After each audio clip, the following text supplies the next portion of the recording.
have an urban health disaster on our hands. That's what at least ARDA is focusing on. If you have increased population, increased energy demand, we need to start focusing on cleaner transport and cooking fuels. When we talk about energy transition, what should we be focusing on in Africa if our population is going to grow, if we're going to have air pollution issues? Should we not be on cleaner transport and cooking fuels now versus renewables, where a majority of the technology, if you read the IEA Net Zero Emissions by 2050 report, majority of the technology, whether it's carbon capture, utilization, storage, whether it's hydrogen, that is required to meet those net zero emissions is actually still in prototype or demo stage.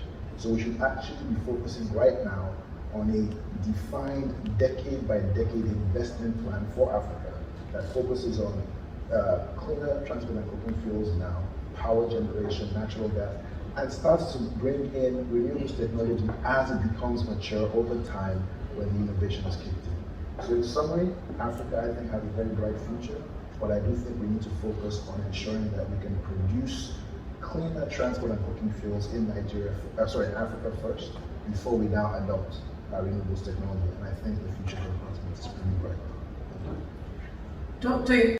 In Africa, my interest is to know that for gas, oil, or diesel, we have 11 different grades, ranging from 10 parts per million sulfur to 10,000 parts per million. From gasoline, you have 12 grades ranging from 10 parts per million to 2,500 parts per million.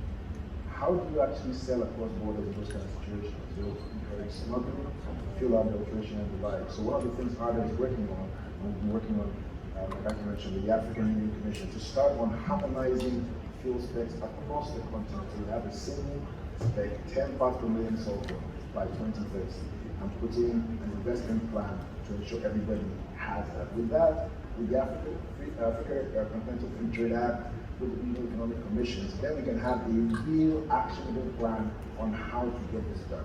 But if you have so many different, we're not even talking tariffs, we're talking of different specs. How do you do business? What ultimately happens is you have fractured supply chain, which ultimately pass on higher costs to the consumer. So what we need to do is harmonize specs, harmonize tariffs, and ensure that we have the means to engage across borders, to ensure that we can actually put in place and use the Regional Economic Commissions, use the African Union, where hopefully the second to last step with the African Union, where we can actually implement this and have action plans in place for 10 ppm by 2030. Some of the Regional Economic Commissions like ECOWAS, EAC, and the like are also working in tandem with that, so hopefully we'll see some positive results soon. Thank you.